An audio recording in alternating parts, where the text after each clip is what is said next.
Step like this and all the white folk. Step like this and all my brown folk. Step like this, all my big folks. Most audiences worship the performers. These young people come to worship Jesus. It is a battle cry, an event that's been called the Lollapalooza for the Lord. Organizers say they're fighting back against a permissive culture with music. Here to talk about it, 18-year-old Amanda Huey and Janine Putnam, who is 17. They're in Detroit for the Battle Cry concert this weekend. Ladies, good morning. Good morning, Darren. Good to have you here. Tell me what the message is for the young people coming to this event. Basically, the message of Battle Cry, it really is about, teens reaching out to teens, empowering them to be able to stand up and raise their voice against the influences of pop culture and media, and to be able to, let them know that there are teenagers that are raising up and taking the stand against what the world thinks we have to be. So you're saying no to things like drugs, to premarital sex, drinking, these types of things, right? Definitely. Yeah. Okay, go ahead. For so long, the world's been kind of, just pushing that on us, that that's what you have to do to be cool. But we're trying to stand up and say, I don't want to do that anymore. I don't think that's cool. So, Janine, can you hear the people out there? Because I know they're listening right now, and they're rolling their eyes, some of them, and they're saying these are a couple of brainwashed, goody two-shoe girls. What would you say to them? I've been in the position where I used to go out and hang out with people that were just the wrong crowd, and until I found that the emptiness inside of me, you have to really experience something that's going to change your life forever. And I really think that Battle Cry is that opportunity that's going to be changing the 35,000 teenagers' lives.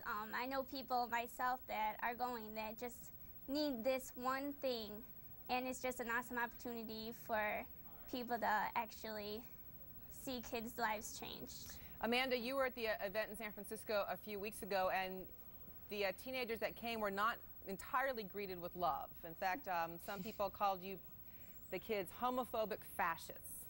What do you think about that, and how would you respond to those people? Basically, I just think that they kind of might have misrepresented what we were all about, what we were there for.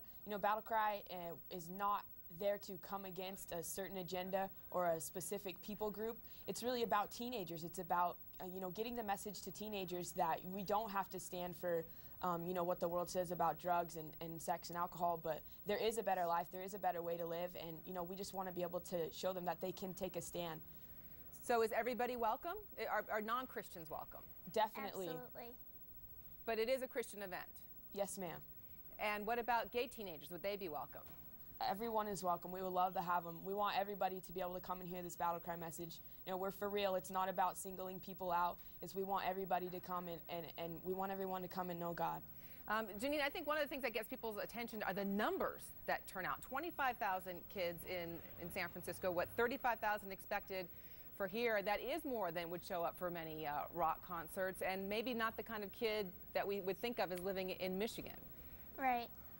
For my own experience, my youth group is bringing 500 teenagers, and I think that's one of the largest groups coming, and the Lord has blessed us with that many teenagers, and it's just going to be an amazing experience to be able to see other teens worship the same God as we do. 35,000 teenagers anywhere doing anything. There's going to be a lot of energy this weekend. Definitely. I can promise you that. It's going to be awesome. Amanda Huey and Janine Putnam, thanks for taking some time. Thank you, and Darren. talking with us about it. It's called Battle Cry, and it's in Detroit, Michigan this weekend.